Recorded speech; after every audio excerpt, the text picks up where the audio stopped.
This episode is brought to you by Stamps.com. Stamps.com brings all the services of the post office right to your fingertips. Now you can do it all for less, from your desk. Buy and print official U.S. postage for any letter, any package, any class of mail using your own computer and printer. Right now, if you try Stamps.com, you can get a special offer just for listening to this show. It includes a 4-week trial plus free postage and a digital scale. See for yourself why over 700,000 small businesses use Stamps.com already. Just go to Stamps.com, click on the microphone at the top of the homepage, and type in Zodiac. That's Stamps.com, enter ZODIAC. The views and opinions expressed in this podcast are solely those of the podcast author or individuals participating in the podcast and do not necessarily represent those of iHeartMedia, How Stuff Works, or its employees.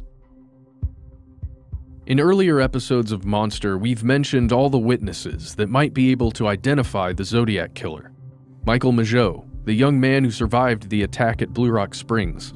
Brian Hartnell, the survivor of the knife attack at Lake Berryessa. And SFPD officer Don Falk that encountered the Zodiac fleeing the Paul Stine murder scene. A combination of the physical descriptions from these brief encounters were used to create the infamous police sketch you've probably seen floating around the internet. But in 1970, there was another possible witness that had the best chance yet of identifying the Zodiac. Kathleen Johns. In March of 1970, a young woman claimed that she had been driving along a freeway and a vehicle pulled up alongside her, and the man inside gestured towards her vehicle as if there was something wrong. Was there any sensation to your vehicle that there was something wrong with your vehicle while you're driving? You know, it was an old raggedy car. Anything could have been wrong. The back lights could have been out. Anything could have been wrong with it. It was running fine.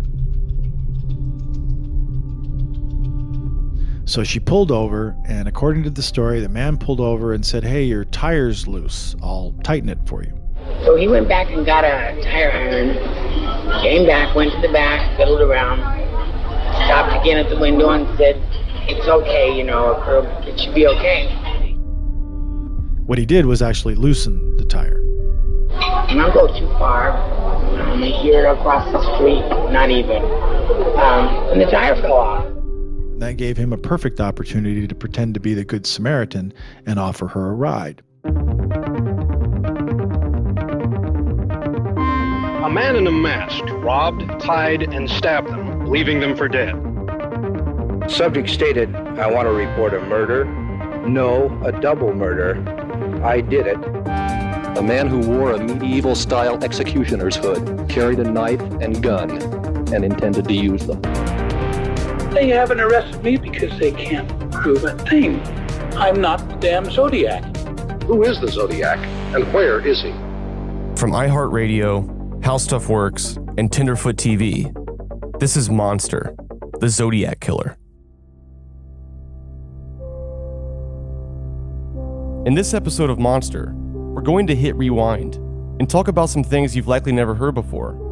Until the early 1970s, everyone believed the first Zodiac killing was in 1968, the murder of Betty Lou Jensen and David Faraday in Benicia. But after a while, investigators realized that the Zodiac's trail might go back a few more years. Today, as the Zodiac case passes the 50-year anniversary, without any arrests, without any answers, we're taking the opportunity to examine a few earlier unsolved cases, including the case of Kathleen Johns. On March 22nd, 1970, Kathleen Johns and her infant daughter Jennifer had a terrifying experience on a dark and desolate highway. After more than 2 decades of silence, Kathleen finally spoke of this incident. I had more sense than to stop on this dark road. I wanted to get where there was more light. I felt safer. But when I got onto the freeway where I could see a gas station ahead of me, I stopped on the side of the road. 2 men interviewed Kathleen at a diner in 1998. We've come into possession of a rare copy of this interview. Kathleen Johns' account of that evening is one of the many unsolved cases that some believe to be the work of the Zodiac. Kathleen Johns was pregnant at the time, and she also had her infant daughter with her. That's something that the person may not have known when he was driving alongside that car and trying to get her to pull over.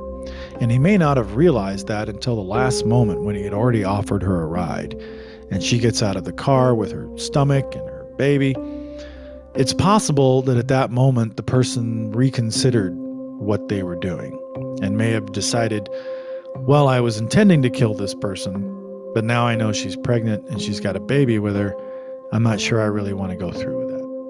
Okay, let me ask you this. Why did you stop your car? Well, I wanted to see what was wrong, but, I wanted to get where there was more light and I could see a gas station. We don't know for sure what happened, but we do know that Kathleen Johns got in the car with that individual and that he appeared to be driving aimlessly away from the gas station he promised to take her to.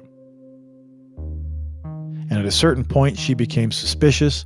Now, he said to you that he was going to kill you. Did he utter that or infer that again?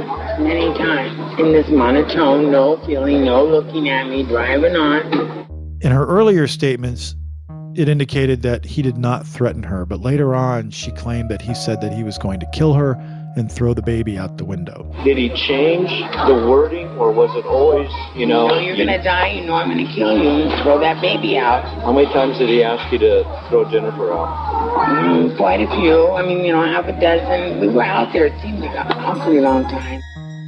Kathleen became very concerned. She asked him at a certain point, do you always go around helping people like this? And she said that he replied by saying, when I'm through with them, they don't need help, or something to that effect. This scared her enough that after, I guess, about 2 hours, she decided that the next time he slowed down, that she was going to jump out. So she seized the first opportunity that came along. She grabbed her child, jumped out, ran away. When I bailed, he got out too. Like car light came on, nothing but vineyards everywhere. Because he was yelling, come back here. According to various reports, he either screamed at her from the car or got out of the car and tried to find her. But then another vehicle pulled up and he apparently got spooked and drove away. She got into the car with that individual, and that person took her to the nearby police department where she was describing what happened. And while she was in the course of giving her story to police, she saw a composite sketch of the Zodiac killer and said, that's the guy who did this. Shortly after that, which I believe 4 months later, another Zodiac letter arrived. This is the Zodiac speaking. I am rather unhappy because you people will not wear some nice Zodiac buttons. So I now have a little list, starting with a woman and her baby that I gave a rather interesting ride for a couple hours one evening a few months back that ended in my burning her car where I found them. Signed, Zodiac. Kathleen Johns' station wagon was burned. We don't know whether or not the killer did that. We don't know whether or not the person who abducted her was actually the Zodiac, and maybe the Zodiac was just taking credit for it because that's what the media was saying. It's possible that the Zodiac liked to create confusion and thought he would benefit from that. So if he did abduct Kathleen Johns and he took the credit for it, then he was just acknowledging his involvement as already reported by the media. If he wasn't involved and he decided to take credit for it because people were already accusing him of that, that tells you something about him too. That he thought, well, this just adds to my image, makes me look all the more scary. And at the same time, if it wasn't him, what happens when Kathleen Johns identifies the person or describes that person? It's not him, right? So that just creates more confusion. If the Zodiac was not responsible for that crime, he certainly enjoyed exploiting it because it added and it padded his resume. So in the end, Kathleen Johns is listed as a suspected Zodiac victim, but since she's also passed away and there was no solid evidence, I don't think we'll ever be able to answer that question.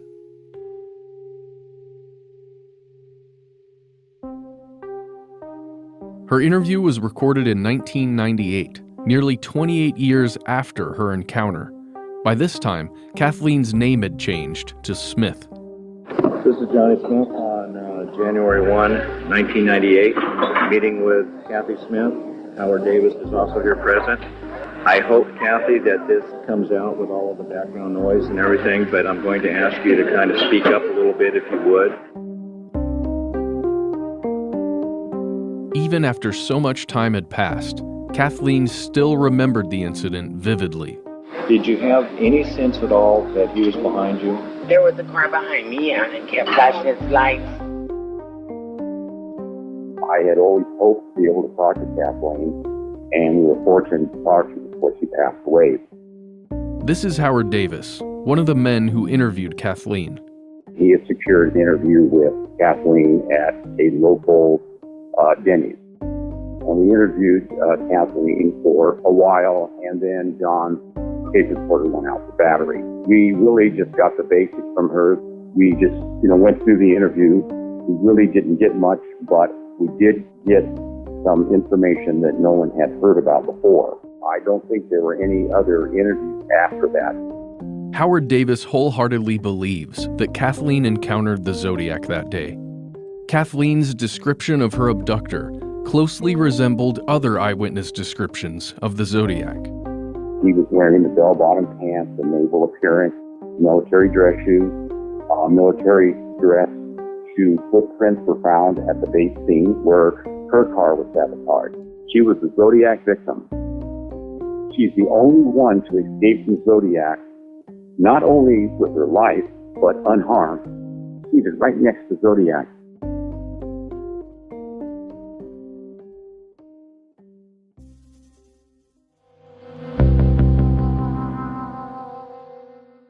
Could listening make you a better parent, a better leader, or even a better person? Could listening to motivating fitness programs get you fit? Could listening inspire you to start something new? There's never been a better time to start listening. On Audible. With Audible, you get access to an unbeatable selection of audiobooks, including bestsellers, motivation, mysteries, thrillers, memoirs, you name it. Audible has the largest selection of audiobooks on the planet. Audible members can choose 3 titles every month, 1 audiobook, and 2 Audible originals that you can't hear anywhere else. Audible members also get access to exclusive audio fitness programs to start the new year off on the right foot. With Audible, you can listen on any device, anytime, anywhere, at home, at the gym, on your commute, or just simply on the go. Now's the time to start listening on Audible. Get started with a 30-day trial when you go to audible.com/Zodiac. That's right, a 30-day trial. Just go to audible.com/Zodiac or just send a text by texting Zodiac to 500-500. Just text Zodiac to 500-500. Audible, the most inspiring minds, the most compelling stories, the best place to listen.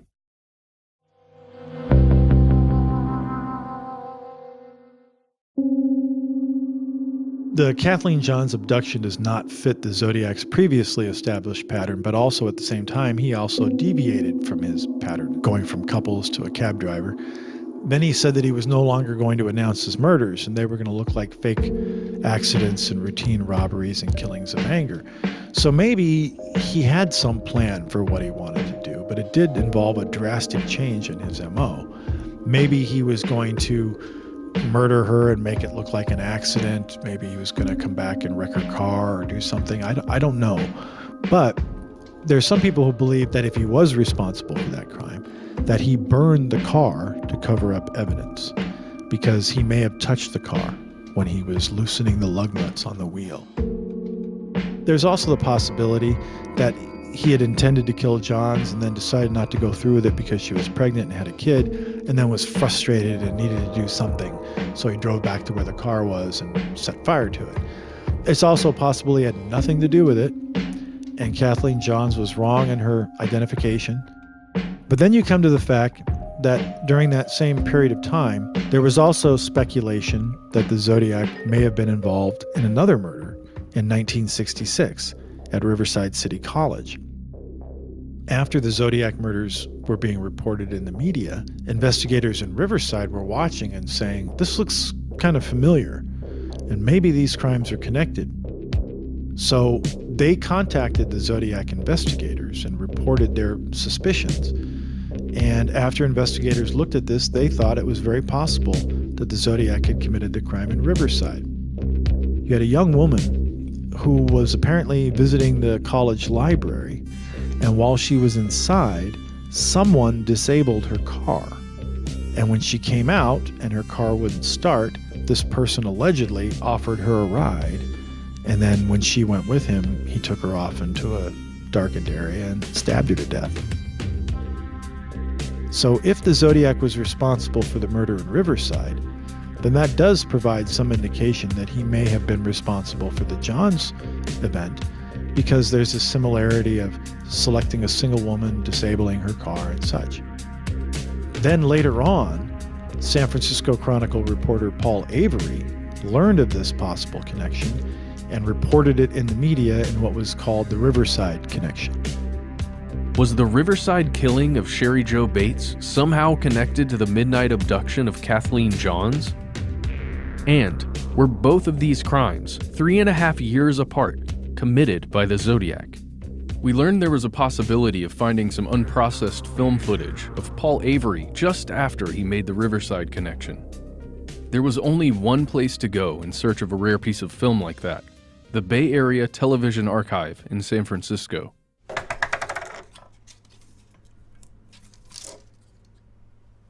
My name is Alex Cherian. I'm the film archivist at San Francisco State University's John Paul Leonard Library.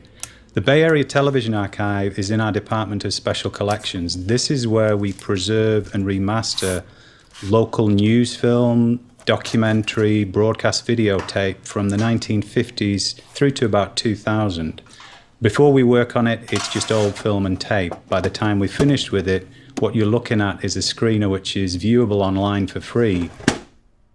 I enjoy local, specific regional history a lot. I like being able to relate to it, to look at a building and know what happened there 50 years ago. I also like being on the cutting edge of finding stuff and making it available. If someone comes up with some kind of kooky idea which is patently ridiculous, I don't care. It needs to be explored in order to rule it out. And making all of our stuff available online, I enjoy doing that. I get an excitement from doing it. It could be the Zodiac, it could be a chess tournament, it could be something to do with Jerry Brown, who features in our collections way back to the early 70s. I don't mind. You either enjoy that or you don't. And I love it. So this is the raw news film. This is how it was put into cans before it came to us in the early 1980s. So what you're looking at there is a reel of 16mm film from the early 1970s. It doesn't even have a plastic core on it, which means you can't even project it. This is just coming raw from the lab. I guarantee you no one's touched that for over 40 years. It may have been covered in a similar fashion by a different TV station, but the sound of the reporter or the eyewitness or the detective talking about the Zodiac in 1972, no one's ever heard that, and it will be decent quality because no one's been messing around with it.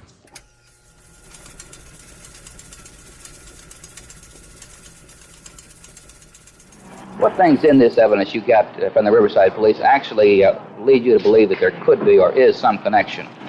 Well, there's police language, the modus operandi of the killer in Sherry Bates' case in Riverside and Zodiac killer. There are many similarities. Egomania of wanting to get recognition for the killer, writing to a newspaper. The fact that in no cases, including Sherry Bates, has there ever been sexual molestation. Usually in a killing of a co-ed, there's usually a sex angle. Here it was just for the sheer thrill of killing. I received a letter from an individual in Southern California pointing out the similarities. Actually, it was an anonymous letter, and I felt that there might be something to it, so I contacted the Riverside police. They were very cooperative, gave me information on the phone, and then sent me some information, Xerox copies of certain documents. This is one of the first two letters that was received by the newspaper in Riverside and by the police department. The inside was a typewritten confession, and this is known to be from the murder of Sherry Bates because of details in the unsigned confession. This was received exactly 1 month to the day after she was killed. You're about to hear the letter that Paul Avery just described. This letter contains graphic details. Listener discretion is advised. Miss Bates was stupid. She went to the slaughter like a lamb. She did not put up a struggle, but I did. It was a ball. I first pulled the middle wire from the distributor. Then I waited for her in the library and followed her out after 2 minutes. The battery must have been about dead by then. I then offered to help. She was then very willing to talk to me. I told her that my car was down the street and I would give her a lift home. When we were away from the library, walking, I said it was about time. She asked me, about time for what? I said it was about time for her to die. I grabbed her around the neck with my hand over her mouth and my other hand with a small knife at her throat. She went very willingly. Her breast felt very warm and firm under my hands. But only one thing was on my mind: making her pay for the brush-offs that she had given me during the years prior. She died hard. She squirmed and shook as I choked her, and her lips twitched. She let out a scream once, and I kicked her head to shut her up. I plunged the knife into her, and it broke. I then finished the job by cutting her throat. I am not sick. I am insane. But that will not stop the game. This letter should be published for all to read it. It just might save that girl in the alley. But that's up to you. It will be on your conscience, not mine. Yes, I did make that call to you also. It was just a warning. Beware. I am stalking your girls now.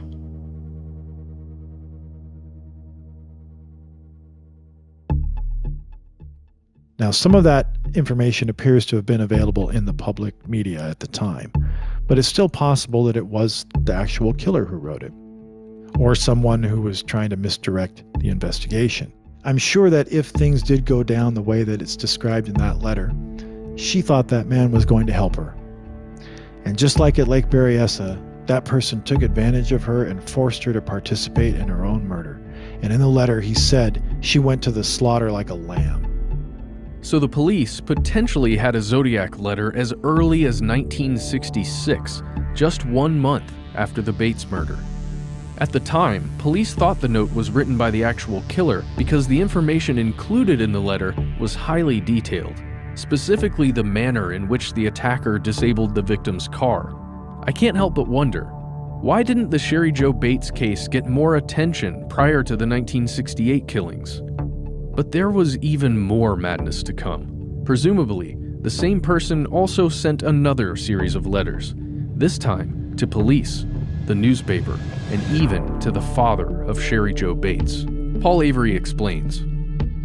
6 months later, after her murder, the Riverside Police, the local newspaper, the Press Enterprise, and the girl's father each received a letter.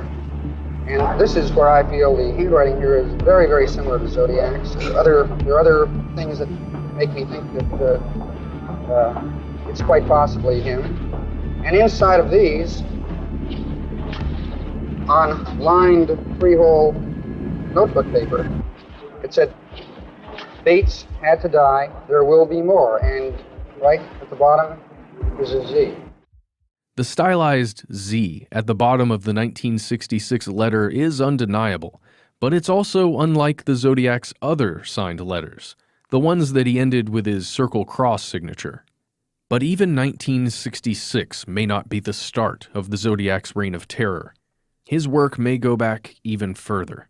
Investigators on the Sherry Jo Bates case connected her murder to another fatal incident in the area. This time, it was a young couple on the beach, 3 years earlier in 1963. On a tip, we reached out to KEYT-TV in Sacramento, California, regarding a feature from 2010 that revealed the only known footage of the crime scene.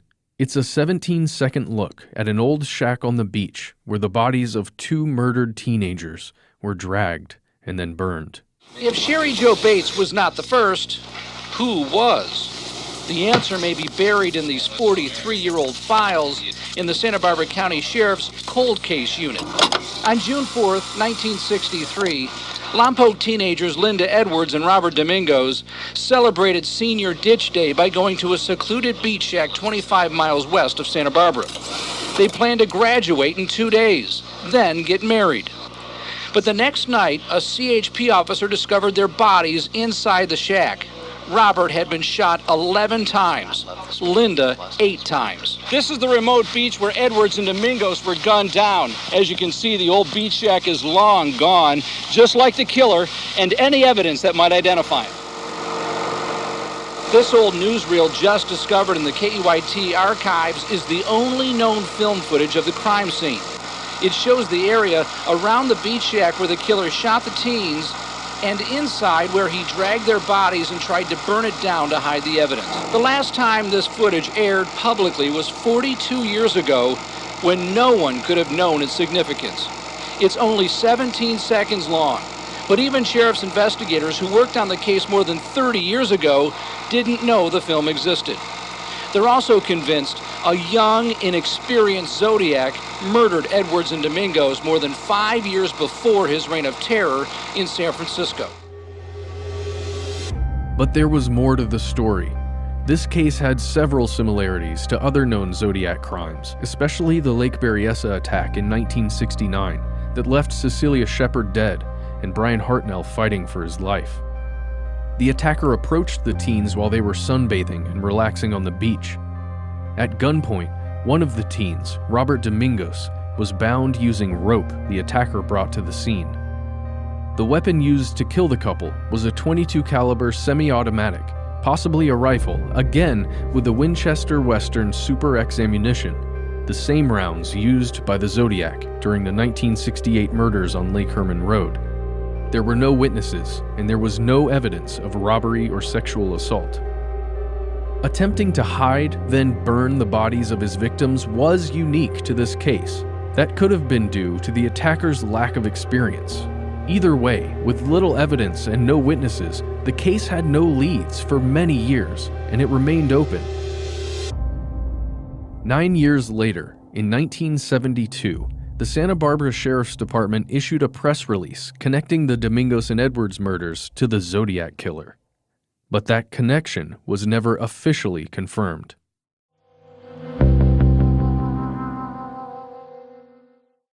You probably don't realize it, but the average American blasts their eyes with bright screens for 11 hours every day. I'm pretty sure that I'm also one of those people. Checking my phone, editing podcasts, watching movies, you name it. The fact is, you can't stop looking at screens. But you can protect your eyes with a new pair of Felix Gray glasses, available with or without a prescription. Felix Gray glasses are a lifesaver for me. They filter out 90% of high-energy blue light and eliminate all the glare coming off screens, so I can live my life without tired, dry eyes, blurry vision, or headaches. Unlike other blue light filtering glasses, Felix Grays have no yellow lens tint, so you can see everything in its true color. Not to mention, they look cool. Felix Gray glasses are handcrafted from high-quality materials, like organic Italian acetate and premium German steel, and they have tons of great styles that can make you look pretty put together. Personally, my favorite pair is the Roebling design. Felix Gray glasses are available in non-prescription, prescription, and readers. They also have free shipping and free returns, so there's nothing to lose. Don't go another day staring at screens without the help of Felix Gray glasses. Go to felixgrayglasses.com/Zodiac to protect your eyes today. That's felixgrayglasses.com/Zodiac. felixgrayglasses.com/Zodiac.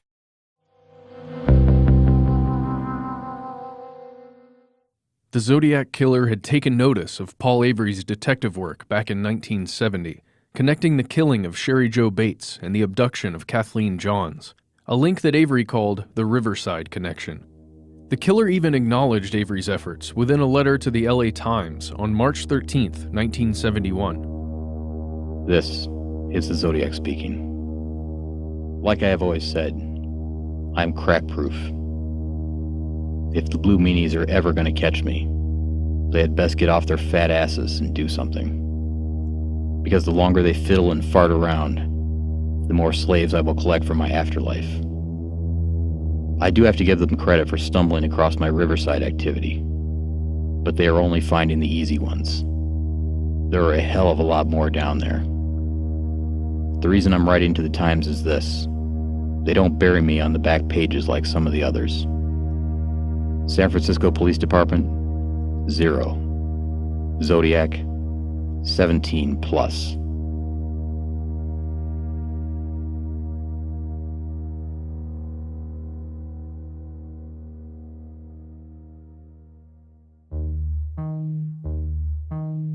The Zodiac was now further mocking police by claiming to have taken the lives of as many as 17 or more victims. However, the official body count remained at 5 after the murder of cab driver Paul Stein. Michael Butterfield remains unconvinced that Kathleen Johns was truly abducted by the Zodiac Killer in March of 1970. He believes it could have easily been someone else. Others, including Kathleen Johns herself, continued to believe it was the Zodiac Killer. Yet the details and the facts surrounding that evening are still a little loose. Also, what was the Zodiac's motivation for abducting her and her infant daughter that evening? Was it to keep up with the recent media attention Charles Manson was receiving? Or had the Zodiac been doing this kind of thing all along and had just stopped providing details in his letters? Whatever the situation, this was exactly the break investigators were looking for. If Kathleen Johns truly did spend 2 hours in a car sitting right next to the Zodiac Killer, would she be able to identify the right man? Next time on Monster, the Zodiac Killer. This is the Vallejo man many investigators consider to be the notorious Zodiac Killer. And this is the first time his picture has been revealed. Are you the Zodiac Killer? There would be nothing farther from my mind. No, I'm most certainly not the Zodiac Killer. We're pretty certain we know who he was, and he died with bombs in his basement and the Zodiac bomb formula, the disk in his computer that said Zodiac. I'm pretty sure that the case is solved. The suspect that was focused on and highlighted in the film and in Grace Smith's book, and to a certain extent even for Toschi and Armstrong, Arthur Lee Allen was what they call a good suspect. The suspect's brother and sister-in-law say that Allen often spoke of man as the most dangerous game. I enjoy a good tussle, but hey, killing just for the pleasure of it? Monster, the Zodiac Killer, is a 15-episode podcast produced by iHeartRadio, How Stuff Works, and Tenderfoot TV. Donald Albright and I are executive producers on behalf of Tenderfoot TV, alongside producers Meredith Stedman, Mason Lindsay, and Christina Dana. Jason Hoke is executive producer on behalf of How Stuff Works, along with producers Trevor Young, Miranda Hawkins, Ben Kubrick, and Josh Thane. Scott Benjamin provides additional voice talent. Matt Frederick is our host. Original music is by Makeup and Vanity Set. If you haven't already, make sure to check out the first season of Monster, called Atlanta Monster, about the Atlanta child murders from the late 70s to the early 80s. Download the 10-episode season right now. Have questions or comments? Email us at monster@howstuffworks.com, or you can call us at 1-833-285-6667. Thanks for listening.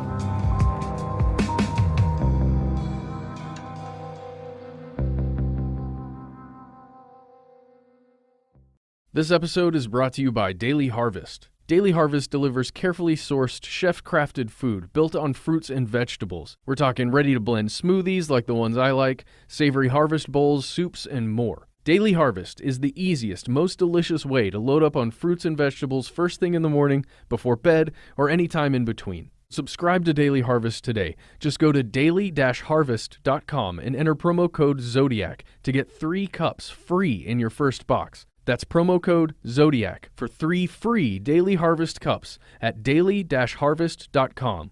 daily-harvest.com.